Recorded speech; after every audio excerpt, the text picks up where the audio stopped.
but congratulations. Good evening, everybody. My name is Jim Mundy, and I am the historian for the Union League Legacy Foundation. And it is my great pleasure and honor to welcome everybody to tonight's program. It is our first Civil War Roundtable of the year, and it's going to be a humdinger because it's about two Pennsylvanians who were very instrumental during the course of the war itself. So just out of curiosity, has anybody ever been to Lancaster to visit the homes of either Thaddeus Stevens or James? We have 4 hands. All right. Your homework assignment, okay, and you're going to be quizzed on the next roundtable. Your homework assignment is to go to Lancaster County, and you can visit the homes of both Thaddeus Stevens and James Buchanan. You can also visit their graves, which is even more interesting than their homes, perhaps in some ways. You can see how they were each treated in death, let alone in life. So, really looking forward to tonight's program in this respect, because we don't often focus on people like Buchanan and Stevens. So it'll be a good political talk tonight. Your homework assignment. And speaking of tonight, it's my great pleasure to introduce first and foremost, though, a member of the Legacy Foundation Board of Directors and one of the all-time good members of the league right now, Dr. Gary Dersheimer, who will give a brief introduction about the Legacy Foundation itself. Dr. Dersheimer. So look, really.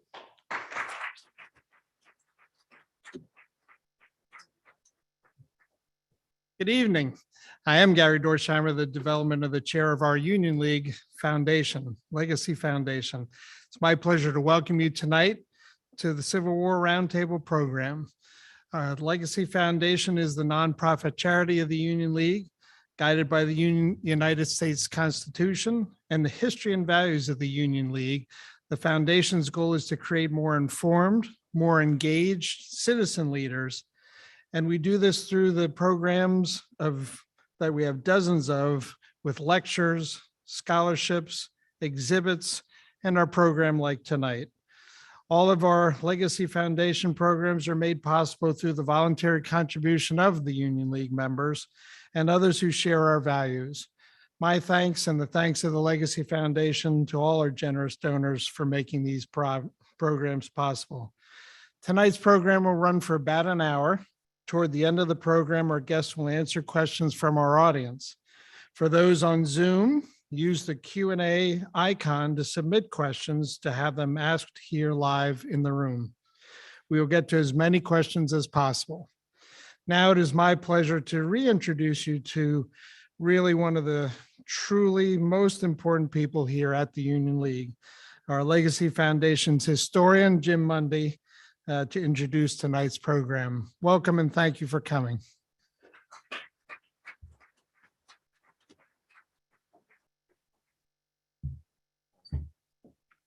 Okay, welcome back again. All right.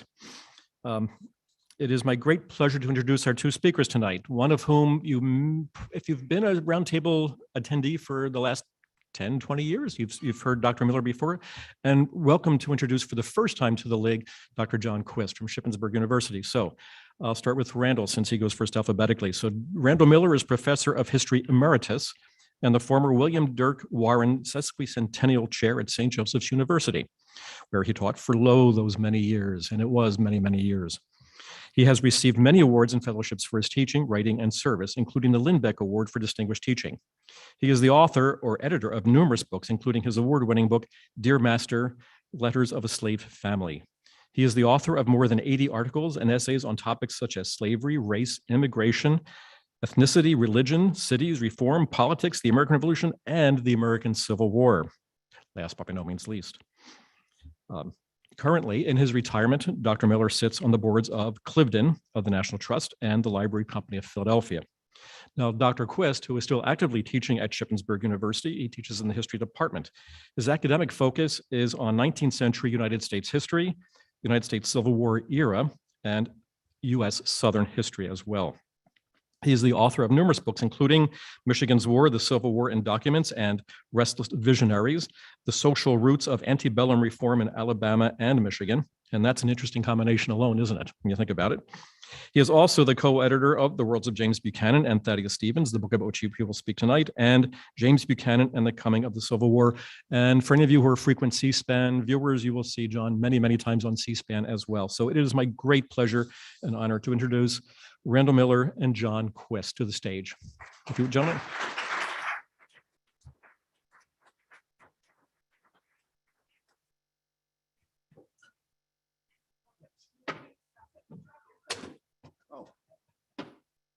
Might need that.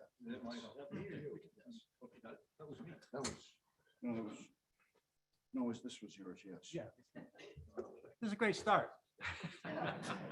We don't actually get out much.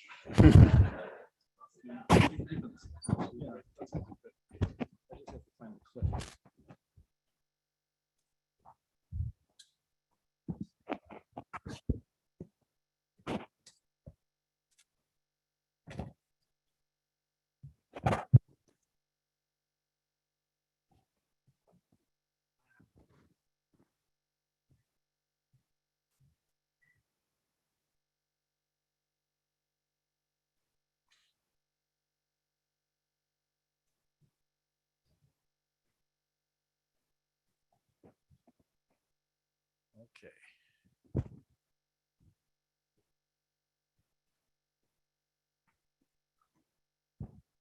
Adding to the interest and excitement, wondering what he's going to do next. And I am wondering what I'm going to do next because I can't find my glasses. Goodness, there are people here.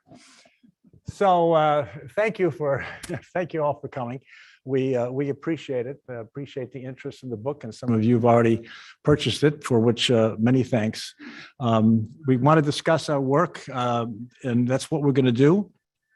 We do get regrets already from Michael Berkner, our colleague from Gettysburg College, who's unable to join us tonight. So instead of having the usual three bear dancing around, we're going to have just two bears doing a little soft shoe or something like that to amuse you.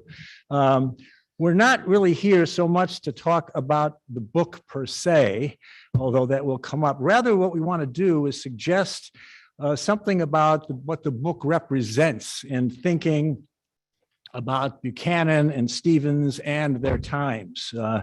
There's much research actually going on about Buchanan and Stevens now, in fact, almost a proliferation. And some of that research actually reflects what John has done before, where he and Michael Berkner had put together two previous symposia on Buchanan and their times. And this symposia that's the basis of this book is actually their third effort, and they let me join them, which was in Lancaster, 2015, I think, whatever that was.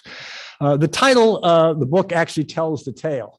The worlds of James Buchanan and Thaddeus Stevens, place, personality, and the politics in the Civil War era. And if you could put up the slide that shows the cover of the book, so does the cover of the book, just looking at the two images there. And these are, of course, images of Mr. Buchanan and Mr. Stevens. And if you notice, they're not looking at each other because they despised each other in the end. There's a quotation at the beginning of the book that I don't, which is which? So to your right, that is would be Mr. Buchanan, and then to your left is Mr. Stevens. Mr. Buchanan is the older looking gentleman, if you will. And these were taken later in life with both of them. The premise of all this was that it might be instructive to look at Buchanan and Stevens to explore the role that place and personality and politics interacted one with the other. And also choosing the two of them because both of them actually had many similarities that might make them an interesting comparison. Both Buchanan and Stevens were born in the end of the 18th century in the 1790s, so they were the same generation. Both were born not in Lancaster County, but moved to Lancaster County and actually made their careers there as both in their private lives and in their public lives as lawyers and then in politics. They shared many supposedly common characteristics. Both were lifelong bachelors, which is an important consideration. And there's an essay in the book that explores that explicitly, and all of them implicitly actually deal with that question. And it's always been a fascination about them in terms of private lives, the extent to which their private lives, like any private life, might actually inform their public life. There's been much speculation and interest in Buchanan that because he had a long time, very intimate relationship, I'm using that word in terms of its 19th century meaning, with William King, who was also a member of Congress, and they shared a mess together, which was common for people in Washington, which was really a man's town in the middle of the 19th century, and many people would come without their spouses and what have you to spend their time in Congress. And so they would have these messes that were extremely important politically because the friendships formed around the mess often could have effects in terms of legislation that was proposed and legislation that was passed. So there's always been speculation about the extent to which this relationship might have been more than just a political friendship or a friendship among men. And the same thing is true of Thaddeus Stevens, another lifelong bachelor. And he took into his employ a mixed race woman, Lydia Hamilton Smith, and they were together 20 years. And there were then speculations that there might have been some relationship between them that followed all the way to their death. And afterwards, because if any of you saw the film Lincoln, for example, where Tommy, what's the actor's name? Tommy Lee Jones played and overplayed, one would say, Stevens. It ends with this image of him and Mrs. Smith in the bed together, which is a bit salacious. So there's no evidence in either case that whether Buchanan was gay, or there was a sexual relationship between Mr. Stevens and Mrs. Smith. Nevertheless, people speculate on that. And of course, that has led to a large literature, which actually has been a very interesting literature exploring the nature of interracial relationships in the 19th century and the relationships between men in the 19th century, and there's an essay actually in the book that treats this thing. Both were also lawyers who prospered in their profession, and like others, other lawyers entered public life and used the vehicle of the law as a basis for getting, public recognition and political expertise. Both, I think, it's important to remember, were also party men. Well, in case of Buchanan, actually, he enjoyed a good party, but I'm talking political party men, people who believed in the importance of political parties as the best instruments to educate and to mobilize the public and to inform and direct public policy. There was much anti-party feeling in the mid-19th century, people who were suspicious of political parties as being dangerous, et cetera. And we could say with both Buchanan and Stevens that they opposed this sort of thing. They wanted structure in politics. They wanted organization in politics. They wanted to have policies that were clear and pronounced. And even if they did fail in that in some instances, it still was important to work through party structures in politics rather than turn it over to people in the streets. They had different experiences in politics, and to be sure, Stevens started as a Federalist, and then as that party ended, he found his way into the Anti-Masonic Party, which is a new party. He was a party builder himself, and then he eventually he became a Whig, and then eventually became, when the Whigs failed, he became a Republican, and he succeeded, as many of you know, as a Republican. And of course, Buchanan was a lifelong Democrat, a Jacksonian Democrat, and some argue that even though he was a party man, in the end, he was the instrument for the destruction of the Democratic Party by his conduct as president, in which he engaged in a long dispute with Stephen A. Douglas on slavery issues. Place, to return to that again, both were from a border area in a border state that was the political must-have of its day. That today we'd call it a swing state in terms of national politics, second only to New York, actually, in terms of population.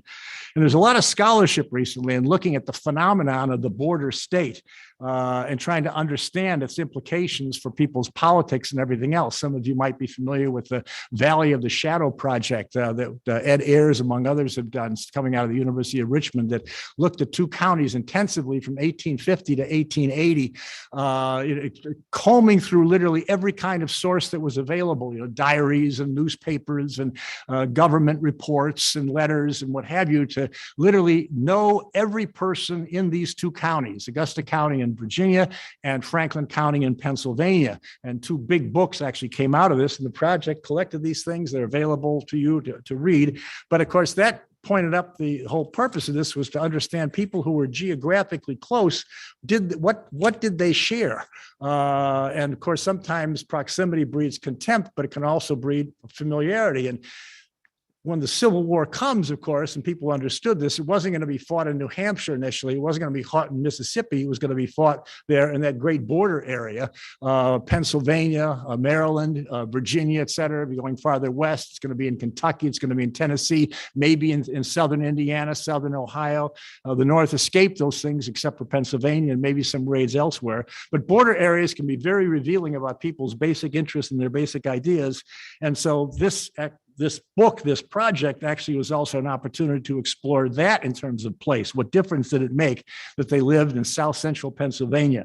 And in South Central Pennsylvania, of course, they could not escape the great issue of the day because in many instances it was coming right at them when enslaved people seeking freedom moved from Maryland, Virginia, whatever, into South Central Pennsylvania. And both Stevens and Buchanan in their personal lives would have to face this and face the question if you ever read Uncle Tom's Cabin, now there's a moral question coming literally to your door. What are you going to do about it? It wasn't an abstraction in South Central Pennsylvania. It was a reality, especially after the invigorated Fugitive Slave Act of 1850. So it made sense then to set up a comparison between Buchanan and Stevens, because much might be learned about that, about, again, the supposed interactions between place, personality, and politics. It's also a book that trades on the concept of pairing, that is, comparing two people who share many characteristics or common interests, as a device, if you will, to look at those interests. This was made famous by many people, but in terms of Civil War, some of you probably read the essay, perhaps even in college, Bruce Catton's famous essay looking at Lee and Grant. It's like 4 pages long or whatever. It's a classic. It's been reprinted. I think it's still in print. To have stuff still in print as Bruce Catton had. And you can see it with the same phenomenon of pairing today. So you have, of course, Lincoln and Davis, both born in Kentucky, the hardscrabble lives and what happened to them, and did their hardscrabble lives, coming out of the same place, Kentucky.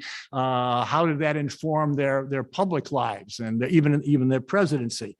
You have, of course, Lincoln and Andrew Johnson, who succeeded him. Again, both born in poverty, hardscrabble lives. And how do you explain that one developed a great humility that made him a great man, and there became a great smallness of Andrew Johnson that made him anything but a great man? And place and circumstance. Or Lincoln and Stephen A. Douglas, both, of course, in Illinois, and they diverged as well politically, but they had many encounters. Many of you know that from the Lincoln-Douglas debates, but even earlier, we're both recording the same delicious, as one person said, and delightful Mary Todd, who became Mary Todd Lincoln and now become Mary Todd Douglas. So all these comparisons, Abraham Lincoln and Frederick Douglass as well, different takes on what race meant, on what emancipation might be, et cetera. And you might even continue that, and perhaps there'll be an invitation to do that, looking at Thaddeus Stevens and Stephen A. Douglas, both born in Vermont, both who would find their way, one to Pennsylvania, the other to Illinois, but become party leaders in the 1850s, great shapers of politics in their time.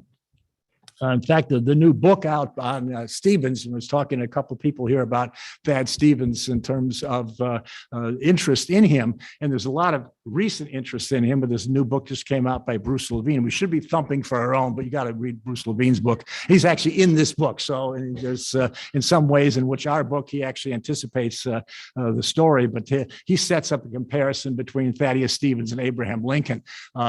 Stevens, the revolutionary, Lincoln, much more cautious, and how their interactions in effect affected the course of emancipation in the Civil War.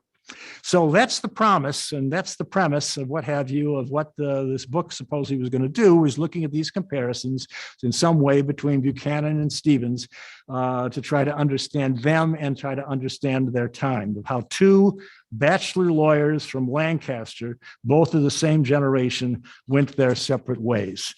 And to deal with this in more detail, I turn it over now to John Quist.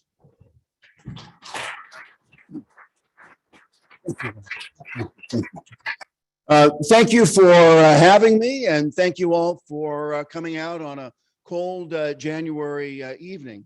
As Randall mentioned, our book is about the worlds of James Buchanan and Thaddeus Stevens. And I'm going to say a few things about James Buchanan. They lived in the same place. They knew one another, but they came from different sides of the political fence. And on the mid-19th century's most divisive issue, they took very different positions on the matter of slavery. In the book's epigram, which I've posted here, Thaddeus Stevens, responding to a comment that somebody made to him while he was speaking on the House floor, repeated the following. He said, "Mr. Buchanan is a constituent of mine, and until he attempted to make Kansas a slave state and uphold the doctrines of slavery in his messages, he and I were on intimate terms. Since then, we have never spoken to each other." So the book is talking about these worlds that are overlapping and at the same time not overlapping in ways that Stevens intimates here. This portrait of James Buchanan is one that is in the National Portrait Gallery. It's in effect his presidential portrait. Buchanan had a distinguished political career before coming to the White House. He had served in the state legislature, in the House of Representatives, was elected to the House of Representatives before he was 30, and became the U.S. ambassador to Russia, served in the Senate beginning in 1834, and became a national figure, became the U.S. Secretary of State. And before he received the Democratic nomination in 1856, he was nominated for president on 3 other occasions. This is a contemporary illustration of Buchanan from 1840 based on a painting of him from 1834. Buchanan himself was successful as a politician, in part because he was a capable politician. In a populous state like Pennsylvania, it takes rare skills to manage the state's different political factions and rise to the top and become a U.S. senator. Nationally, he became important too because of Pennsylvania's size, and thus, as a leading politician in Pennsylvania, he was naturally talked about and considered as a presidential candidate from the mid-1840s. As Randall mentioned, Buchanan was a Democrat. He did not begin his political career as a Democrat. He began as a Federalist. He grew up in a Federalist family. Lancaster was a Federalist place, but by the mid-1820s, Buchanan could read the writing on the wall. The Federalist Party was going down, and he could tell, given the enthusiasm behind Andrew Jackson, that it would be best for him to affiliate with this movement of Pennsylvanians and of Americans who were supportive of Andrew Jackson's political rise. Thus, Buchanan entered politics as a Federalist, but from the 1820s onward, he aligned with the Democrats. Buchanan, as I mentioned, was elected to the U.S. Senate. His election to the U.S. Senate came from the state legislature, which is the way things were done in the United States before 1913. And Buchanan, as he continued his political career, needed to maintain good ties with Democrats in Pennsylvania, because a change in the political winds and a change in the constituency of the legislature could easily lead to another individual to replace him. So Buchanan had to navigate several issues as a politician. But because he had national ambitions too, Buchanan needed to navigate the issue of slavery.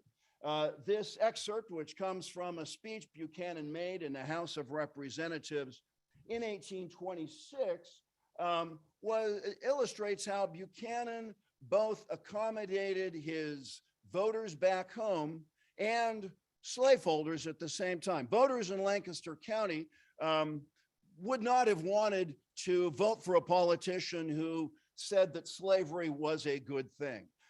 They wouldn't have wanted an abolitionist in 1826, and generally speaking, thereafter, with the exception of Stevens, which Randall may get to in just a moment.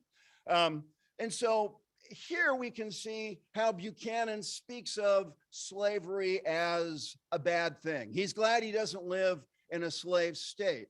But he also talks about the Union and the value of the federal union and how important the federal union is, and that to interfere in any way with the institution of slavery, to protest against it, Buchanan said, could ultimately postpone the day of emancipation.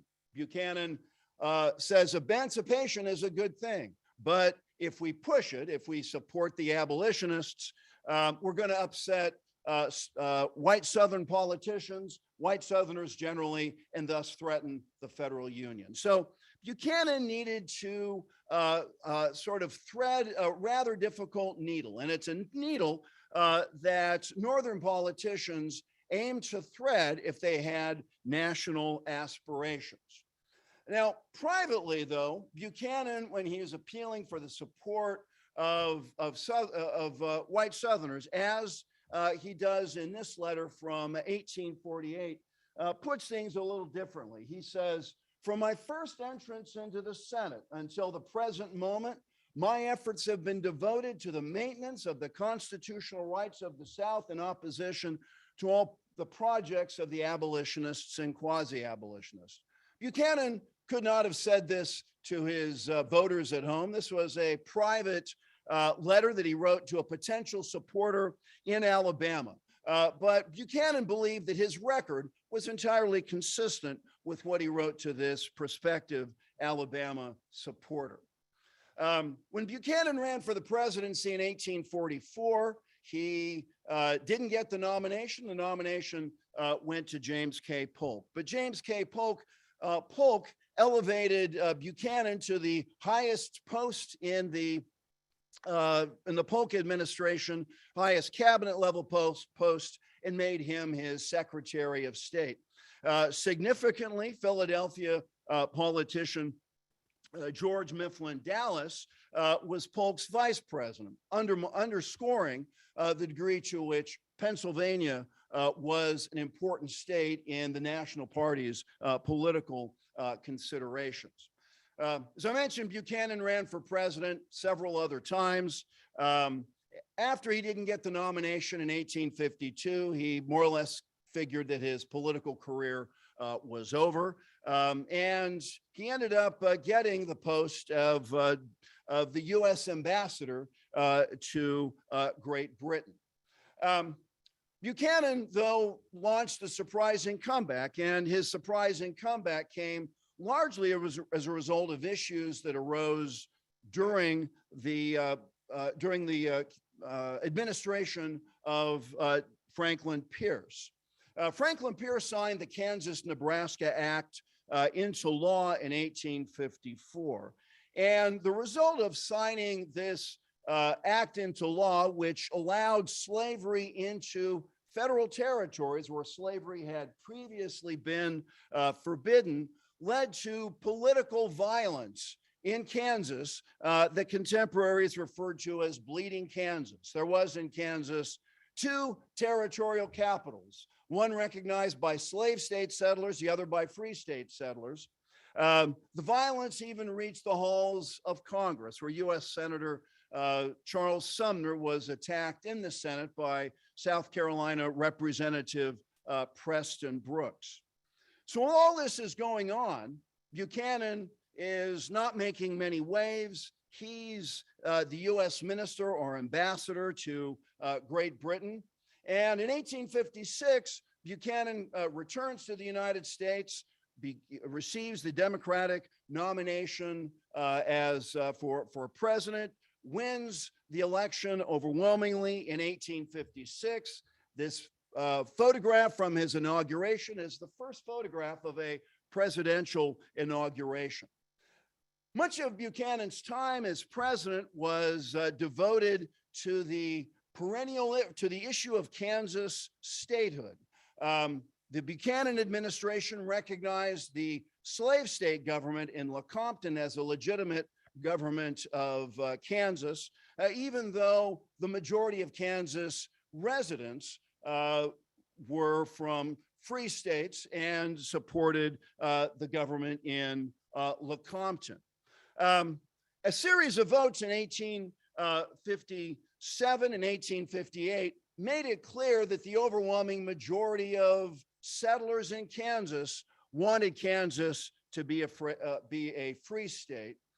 Buchanan pushed to make Kansas enter the Union as a slave state. As he said it, this issue of Kansas has been taking up too much time and too much of our attention for too long. Let Kansas become a state. Let Kansas settle the issues the way that they would want to settle those issues, and let it not be a national problem hereafter. His political adversary within the Democratic Party, Stephen Douglas, like Buchanan, held similar views. He didn't care whether Kansas entered the Union as a free state or a slave state, but Douglas's position was that it was wrong to admit Kansas as a state as a slave state when the majority of residents in Kansas wanted it to enter as a free state. Votes in Congress ultimately blocked Buchanan's effort to have Kansas enter the Union as a free state. And as this cartoon notes, Stephen Douglas emerged triumphant in this contest. But the contest had consequences for the national political party. The feud between Buchanan and Douglas over Kansas ultimately led to the breakup of the National Democratic Party, which played out at the Democratic Convention in 1860. Stephen Douglas was the front runner, but he couldn't get the necessary 2/3 support of delegates, which ultimately meant that the Charleston Convention ended without choosing a nominee. Democrats reconvened in June, and a smaller number of Democrats who were mostly from northern states nominated Stephen Douglas as president. James Buchanan's vice president, John C. Breckinridge, with whom Buchanan was not close, received the nomination of Southern Democrats, more or less solidifying this division that had come about as a result of the problems in Kansas. So the 1860 election, there are two Democratic parties. Abraham Lincoln wins the presidency, and by winning the presidency, secession begins, with South Carolina being the first state to secede. During the final weeks of Buchanan's administration, 7 states secede from the Union and form the Confederacy. So secession is occurring during James Buchanan's lame duck period as president. How does he respond? Well, Buchanan's response was to say it's extremists from both sections, but he really underscores the degree to which the secession occurred as a result of abolitionists pressing the issue of slavery. For Buchanan, it's an issue he was declaring in 1826. He declared in that private letter in 1848. He declared it publicly several times over the course of his career. Initially, he responds to the secession crisis as though it were a partisan issue and blame his Republican adversaries for bringing it about. But he also has to deal with the issue of secession and the consequences stemming from secession, most notably, which came from the fact that federal forts were still within the Confederacy.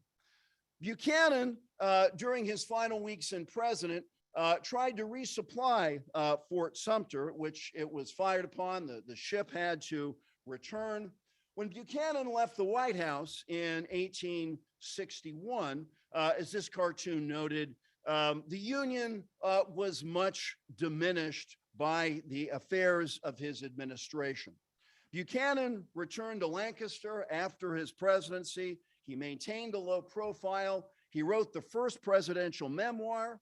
His presidential memoir, which wasn't published until 1866, essentially said that the blame for the disruption of the Union largely stemmed from Republicans. These last two photographs of Buchanan, image and then a photograph of Buchanan taken just before he died. Now, interestingly enough, James Buchanan and Thaddeus Stevens were born within a year of each other. They died within months of one another. But as Buchanan more or less retired into his home in Wheatland and kept a low profile during the Civil War, Thaddeus Stevens emerges as an important national political figure. And as Buchanan declined, Thaddeus Stevens rises. And so with that, we'll return to Thaddeus Stevens.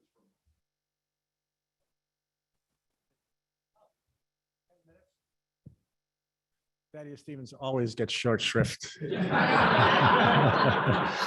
But that's an opportunity for everybody. He hasn't necessarily gotten short shrift in the literature, and take a different tack than John here just by saying a few things.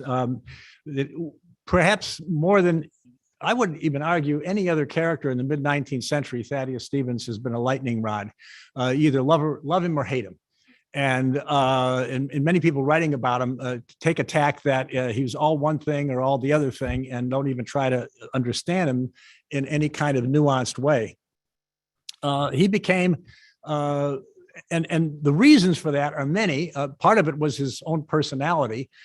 He was a man, he was born with a club foot, and he was bullied as a young boy. He came from a poor background, and there are those who argue, including a very famous biography by Fawn Brodie, that his physical presence and problems and his poverty is what drove him to become a strong-willed, but also in some cases a very vindictive and angry person. And perhaps there's some truth in that. But one thing we can say about Thaddeus Stevens is that he was not a trimmer. He was not an accommodationist. He was a very strange being. He was a pragmatic radical. He was extremely radical in his beliefs for his day, and he became even more so over time. He was one of these abolitionists. In fact, in one sense, to be a Republican meant you were an abolitionist of one kind or another, because the very reason for the Republican Party to exist was, as Lincoln said, for the ultimate extinction of slavery, which would not be by attacking slavery directly where it already existed in law, as Lincoln said, and Douglas, and Stevens acknowledged, there's nothing you could do under the federal Constitution to attack slavery where it already existed in law. But that did not mean that you couldn't kill slavery. You could kill slavery by attacking it where it didn't exist and keep it from growing. And in the mid-19th century, Southerners believed, and abolitionists understood, that slavery had to grow or it would die. And so that part of the strategy was, and this became the Republican strategy, is to deny slavery any place to grow. And so how do you do that? Well, most important, you keep it out of the territory. So there's no prospect whatsoever that there'll ever be another slave state. You deny bringing in slave states that might come from expeditions and adventures in the Caribbean, for example, of which there were several that were unofficial, but nevertheless, many Southerners applauded the prospect of getting Nicaragua or getting Cuba. And Cuba, of course, was one of the things that Buchanan Buchanan sought for a place to extend slavery. You can do it by ending slavery in the District of Columbia, because, of course, under the Constitution, Congress controls the District of Columbia, so Congress could do something there. And Congress had acted in the past, as they pointed out as well, the Northwest Ordinance. So it wasn't as if Congress couldn't do something. Congress had done something once to prevent slavery's expanse into the states that eventually became the territories of Ohio and Michigan and Indiana, Illinois, Wisconsin. So that was the idea, was to kill slavery where it didn't exist, and thus you would kill it. But of course, opportunity came in the form of the Civil War. And whereas Lincoln during the war was concerned, as he should be as president, and he always emphasized union first, and whatever his private thoughts were about slavery, that you had to always subsume the slavery question, the emancipation question, under the umbrella of the Union. And his very famous response he gave to Horace Greeley when there was a clamor that you need to turn the war for Union into a war for emancipation, make it a moral cause, it'd be a way of rallying greater support. Lincoln wrote a letter. He'd already privately decided on the Emancipation Proclamation, but wrote a letter in which he would say if he could save the Union, and it's a rough paraphrase, if I could save the Union by freeing all the slaves, I would do it. If I could save the Union by freeing none of the slaves, I would do it. And if I could free the slaves by if I could save the Union by freeing the slaves, some slaves and not others, I would do it. And then people forget the coda at the end where he said, but this in no way negates his oft-expressed personal view that all men should be free. And what he's basically saying is that everything needs to be underneath the Union, and that we'll find a way, if ending slavery is an instrument of saving the Union, we'll do it. And that's where he differed with Stevens. Stevens was a committed abolitionist. Understanding constitutionally was nothing you could do against slavery where it already existed until the war came. Because when the war came, according to Stevens and several other radicals as well, this changed the whole constitutional, legal, moral basis in dealing with slavery. And during the war and after, Stevens would become a radical Republican, proposing radical ways of dealing first with emancipation and then with the consequence of emancipation. What are you going to do with the emancipated people? How are you going to integrate them, assimilate them into the full body of America? Because he expected then that they would be citizens once free. And that was a radical position in the middle of the 19th century. But what Stevens argued was that war, in effect, created the opportunity to take on slavery directly, because under international law, and he had read, he was a lawyer, he read Vattel and others in terms of war changes the whole calculus in terms of what constitutes actions against property and actions against people who are waging war, but also actions against people, that is, non-combatants who are in effect supporting a war effort against you. And so he argued with the war that you could now attack slavery directly, and it was in the interest of the United States to do so. That it was the interest of the United States to mobilize the moral power of emancipation as well as the practical power of emancipation, and bringing blacks right in and becoming troops that would solve a manpower problem, and also demonstrate to the South, those who had seceded from the Union and committed treason, that there would be a price for them to pay for their action, for their secession and now waging war against the United States of America.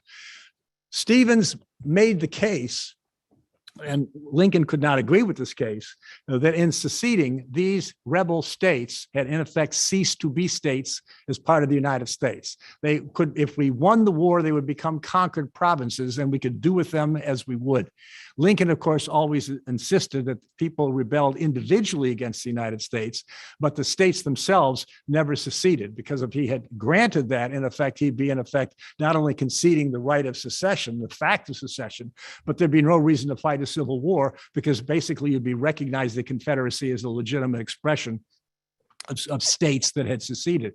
So they differed about that. But the point being here is that Stephen was radical in his conception of what war meant, and then he acted on it. And he was able to act on it because the Republicans, of course, during the Civil War, gained control of the Congress. They not only won the presidency, they gained control of the Congress because the seceded states, being their representatives, left Congress. So you didn't have people from Alabama who were senators in the Senate. You didn't have people from Alabama who were in the House of Representatives. And all of a sudden, the minority party, which hadn't expected to have this kind of power in 1860, by 1861, when Congress convenes, that all of a sudden they're the majority party. And Stevens was well positioned, and that's an important thing to recognize in terms of this. And one could argue, what else do we need to know about Stevens or anybody? What we need to know more about Stevens and what have you is what's happening and looking at people in the antebellum period. We need to know more about the dynamics during and after the Civil War, the mechanics whereby people who are in positions of power in Congress especially,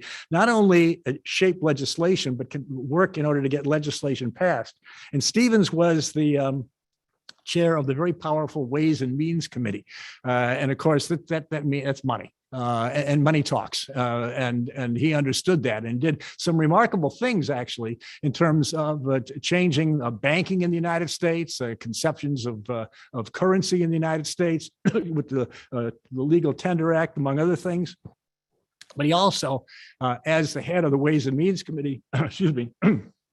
And then later, as the head of the Appropriations Committee, you got to set the agenda. Why? Because all questions are really money questions. And he used this position to push hard for immediate, uncompensated, universal emancipation. And the last part of it was perhaps the most important, because whereas Lincoln was willing, again, for political purposes, because he wished all men to be free, but for political purposes to make incremental moves in order to end slavery. And then, of course, eventually, and even the Emancipation Proclamation didn't end slavery. It only ended slavery effective January 1, 1863, in those areas still in rebellion against the United States. It didn't end slavery in parts of Tennessee that were occupied. It didn't end slavery in Maryland or in Delaware or Missouri or in Kentucky, which were still part of the Union, et cetera. But Stevens argued what you needed to have was an Emancipation Amendment, and the 13th Amendment is what it would be, that would end slavery everywhere, because if slavery existed somewhere in Kentucky, that could be the seed then for it to grow afterwards. And so in terms of Stevens, he used his position then to make the case for immediate emancipation, and also to do things in terms of getting legislation passed that made it more possible to people think in terms of emancipation than not. Because the other part of the thing, and I guess I'll close with this, is 2 minutes. 2 minutes. We can do 2 minutes. Blather on here. Yes. The other part of Stevens that is worth thinking about, and there are a lot, because he's a radical Republican, and he's going to be pilloried after the war, and one of the most hated people in his day, and for a couple of generations, one of the most hated people by historians as well, who buy the Southern lost cause mythology, what have you, that the Civil War was a noble effort, the Confederacy was a noble effort, and Reconstruction was an imposition on the South, et cetera. But Stevens also pushed through legislation that was similar to what Lincoln called the right to rise, and believing that what you needed to have is not just freeing people from something, but making it possible for people to be free when they're free from something. And so he pushed through things like the Morrill Land Act. He pushed through things like a Homestead Act and what have you. He was a westward-looking man. That's one of the things we have in the book as well, is an appreciation of Stevens, who was a westward-looking man looking for opportunity in terms of people being able then, like he did, to pull himself up from his own bootstraps. So when he talked about emancipation, he would never talk about it and plan for it and acted on it in his positions of power, et cetera, simply to end slavery. He always was thinking in terms of how then could you promote people becoming landholders, freeholders, and thus owning property, and thus truly free people. He was not an advocate right away for enfranchising blacks. He wanted them first to actually have property so they could be responsible citizens. And he proposed the confiscation Punish the slaveholders who were leading the secession movement and fighting the United States, who were treasonous people. Take the 70,000 biggest of those things, take their land and redistribute it among the enslaved people whose land it was anyway, because they're the ones who had worked the land. They're the ones who had brought profit to the land. The land was owed to them. That was a radical proposition. It went nowhere in Congress because it was a violation of property. Nevertheless, it was the fundamental conception. Property is the undergirding of liberty. And the only way you're going to have a truly free nation is all people are free and all people can have property. Thus, he promoted education. He promoted all kinds of means of getting property, et cetera. He was a radical, but he was a pragmatic radical, I would argue, in his day. And I see my time is up, and that's, but that's okay. That's okay.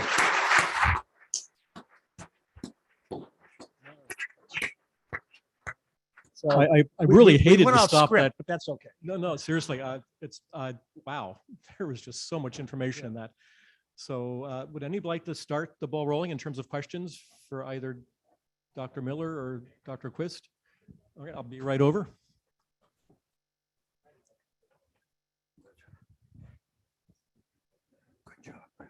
So if you accept Lincoln's position that the states had never seceded from the Union, because that would undermine the concept of the Union, why then did they have to be readmitted after the war was over? And I think the question was, what I heard was Lincoln did not believe states could secede from the Union, but I didn't hear the last part. So if you accept that premise that they didn't secede from the Union, Right. then why did they have to be readmitted after the war was over? Then why'd they have to be readmitted after the war was over? Well, by the time that's a legal question about which contemporaries disagreed. Some Republicans, like Lincoln, believed that states really couldn't secede from the Union. Stevens, in contrast, believed that once states seceded from the Union, that they should be treated as conquered provinces, and that they should have to meet certain severe thresholds from the perspective of former Confederate states before being readmitted into the Union. And in terms of how policy ended up being executed during Reconstruction, I would say, wouldn't you, Randall, that Stevens's view ended up prevailing more than Lincoln's did? Yes, and there was another reason for this to follow through on that. So the seceded states, Lincoln never accepted them as seceded states because to do so would have just been the end of the game. And as John pointed out, as Stevens said, they were seceded. But the other argument was that Lincoln could have made, because he didn't survive into Reconstruction. There was Reconstruction going on during the war, to be sure, but he never actually had post-war Reconstruction, so we don't know what he would have done. But the argument he would have made is an argument that others did make, and that is, yes, the seceded states had never seceded in law, but they had committed a kind of small r Republican suicide by their actions, these traitors. And so they had to be readmitted by being reformed, and in both senses of the word reformed in the sense of, formed again into state entities, because they in effect had destroyed themselves, but they were still states, and reformed in the sense they needed to have new kind of leadership. And so the basic idea here is that under the power of the Constitution, which charges Congress to ensure small r Republican forms of government in the state. Therefore, Congress had the obligation to ensure that there would be small r Republican forms of government in the state. So that became then a constitutional cover for Reconstruction in that regard and the need for readmission. And I should add, too, that Northern Democrats would have applauded your question and would have said throughout the Civil War, let the states back into the Union. Let's end the conflict. Let's end the fighting. Let's negotiate our differences and let states back into the Union and permit the same people who led those states out of the Union to continue governing. And Republicans were agreed that the people who led states out of the Union should not be the ones who would be administering governments in those states thereafter.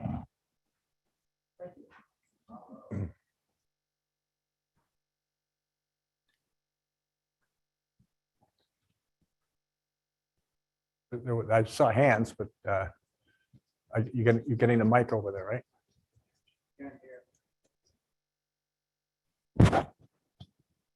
Yeah, maybe I'm missing something, but why was Buchanan not the Democratic nominee in 1860? Okay, well, in the interest of time, I omitted an important thing, and that is, Buchanan said that in his inaugural address that he would not run for another term. So that's the short answer. Though I might add as well that Buchanan was not liked across the North, and he wasn't liked across the South either. And so if it's possible, though, that he may have been the only candidate on which Northern Democrats could have agreed upon, but he said he wasn't running. And I'm not even sure that's a hypothetical. I'm not sure that it would have that Buchanan could have gotten the nomination either. Yeah, I would argue there's no way he could have gotten the nomination. He was a pariah, even in his own party, for the way he handled the whole Lecompton thing, Yeah. which broke the party apart. And the party was almost irreparable anyway, which we saw because it did break apart. And it's interesting because a man who professed to love the Union so much, as Buchanan did, and love his party so much, would be the final instrument of its destruction at that moment. And that's an important consideration because the destruction of the Democratic Party actually hastened secession and the response to secession. And I say that because it was the last national institution that could at least pretend to having loyalties north and south. All the great Protestant churches had already split over slavery. And so you didn't have the ligaments, if you will, of religious institutions that could bind people together. You didn't really have other institutions that could bind people together. The Republican Party was a sectional party. Couldn't even get a vote because they weren't even on ballots in southern states. So the demise of the Democratic Party was actually hastened the collapse then of the Union. And people weren't going to forget that, Buchanan's role in that. I would say, was incapable of getting the nomination. Yeah. He knew it. How did Buchanan's time as Secretary of State during the Mexican War with its territorial expansion, how did that influence his view of slavery and its expansion? Buchanan disagreed with James Polk, the president, on matters of expansion. In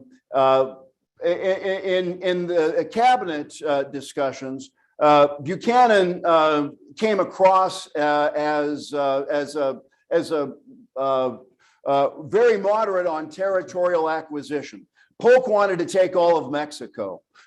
Buchanan was trying to restrain Polk. In the end, the decision about how much Mexico came into the United States was determined at the negotiating table, and neither Buchanan nor Polk had much of a role to play in how that treaty was negotiated. Right. Anybody else? All right, then, gentlemen, could you just explain the Lecompton issues though, and what that basically was? I'm not sure everybody knows, because I think that would play into what you said. Oh, sure. About Buchanan. When Kansas became a federal territory, it as a federal territory, it was to be organized, have a territorial legislature, and eventually the expectation was in the 19th century that a territory would eventually become a state. But Kansas was an area to which slavery had been closed by the Compromise of 1820. The Kansas-Nebraska Act reopened that territory for slavery, and so slave state settlers were among the first, or settlers from slave states were among the first into Kansas. And they, along with Missourians who crossed into Kansas to vote and then went back to Missouri, gave the slave state settlers a majority that their population numbers really never could sustain. But they organized a government in Lecompton, which as the territorial capital. Free State settlers organized a territorial government at Topeka.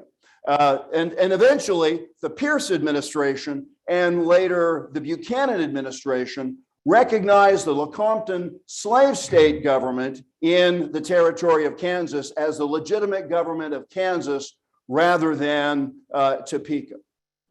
If I could add something to that.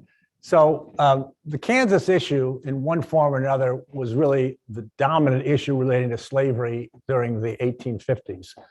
When Stephen A. Douglas, at the behest, indeed, some even argue at more that the bullying of various Southern congressmen, in effect, added the provision into the bill that was going to organize the territory that was called the Nebraska Territory then.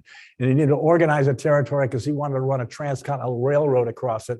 But the condition of getting Southern votes for this was that he explicitly, not sneak something, explicitly end the so-called Missouri Compromise, which, as John said, was a deal that had worked out in 1820, creating a 3630 line above which slavery couldn't go, and presumably below it might go. And this was considered something that was sacrosanct, the last gasp of the founding fathers, because there was some still around and in Congress, what have you. It had worked out the whole slavery problem with the Missouri Compromise. You can go above a certain line, can't go below a certain line. So we can now talk about something else. So the Kansas-Nebraska Act creates, in effect, two territories, one of which is a Kansas territory, and opens it up to another phenomenon known as popular sovereignty. And this was an idea of Douglas and others of how can Congress get free of having to become entangled in the question of slavery. Well, we'll fob it off on, it'll be small d democratic. We'll fob it off on the people in the territories themselves. Let them decide their fate rather than us, Congress, who of course is charged with that because Congress controls the territories. And so popular sovereignty supposedly was going to solve the problem, but it created its own problem because Kansas had been previously closed to slavery forever under the Missouri Compromise. And popular sovereignty, whatever device was going to be used, the effect was going to be, and border ruffians from Missouri did that, as John pointed out, raced across and to seize control of the government as it was forming the territorial government. This completely destroyed what was left of the Whig Party, among other things, turned the world upside down. Many Democrats in the North were outraged by it. There was a flurry of activity. And of course, in this room, now you're going to get excited. Some of you should know the story. We all know our creation stories, I hope. Know your creation. They got a Genesis, and we got the beginnings of the Republican Party. The beginnings of the Republican Party came out of the confusion and the anger and what have you of all these northern politicians, some seeing they had no hope whatsoever to stay in the Democratic Party, Whigs who were looking for a new home, old Liberty Party men, Free Soil men, maybe lingering anti-Masons of any, all furious about what happened, that this sanctified compromise that was going to settle everything has now been ripped open by the demands of a slave power, if you will. And spontaneously and simultaneously across the North in various clubs, people gathered together to resist that. Whether the first Republican one was formed in Jackson, Michigan, I don't know. Whether the first one was formed in Ripon, Wisconsin, I don't know. They all make claims to being your birthplace of the Republican Party. But the effect was now the shattering of the old party system that had existed. And under the old party system, the deal was with Whigs and with Democrats, will agree not to talk about slavery because it's non-negotiable. Well, now slavery was in because of the Mexican War, but now it's really in. And there was a sense then among Northerners, I'll close with this, that this was part of a vast conspiracy. We love conspiracies. America's got a lot of conspiracies running through our history. We started in conspiracy about what the British were doing. This was a vast slave power conspiracy, not just to protect slavery, but to force slavery into every aspect of American life, that your law and everything was going to be on slaveholders' terms. And we will go where you said we couldn't go. And as Lincoln pointed out in his House Divided speech, which is a speech about conspiracy, it's about the future of the United States, that this wresting of the Kansas material, this ending of the Missouri Compromise was proof that James Buchanan, that Stephen A. Douglas, that Roger B. Taney, that all these people were involved in this conspiracy to foist Southern law, Southern interest on the whole of the United States. Kansas now a territory. Pretty soon it'll be in Illinois a state. It was a warning. And that galvanized many Northerners who were not anti-slavery, but they were anti-Southern and were increasingly concerned about the implications of their rights and their interests being sacrificed for the interest of slave people. Now, Stevens was arguing slavery is wrong. He could play to that. But many Northerners could argue, well, slavery is wrong, but it's not my problem. Now it was their problem, and there was no escaping it. I should have known there wouldn't be just a 2-minute answer to that question. I should have known. You gave me 2 minutes there. You didn't give me any time here. Well, I knew it. That's it. Well, that's why you weren't looking at me, but I understand that. That's okay though. I saw it, but That was a heck of an answer. you know, though. on Thank you TV, they both tell very you much. they do this. You didn't do this. Yeah, no, I know. That'll teach me a lesson. So, all right, man, that was one heck of a way to end the program, though. But thank you both very much. So brilliant. Thank you. Good job. All right, we have a library hour next week that I promise it won't be quite this. I don't know how to describe this. This was really just absolutely wonderful, though. But next week we have Anna Marley, who is the curator of historical American art at the Pennsylvania Academy of the Fine Arts, and she also carries about 3 other titles now. She will talk about the new exhibit on women artists at PAFA and in Philadelphia from roughly 1840 to 1950. So and that should be a really fascinating program as well. So please join us next Tuesday for that, February the 2nd. And in the meantime, thank you all once again for coming out this evening. Hope you enjoyed it. That was a heck of a show, guys. Thanks again. Okay. And be safe, everybody. Thank you.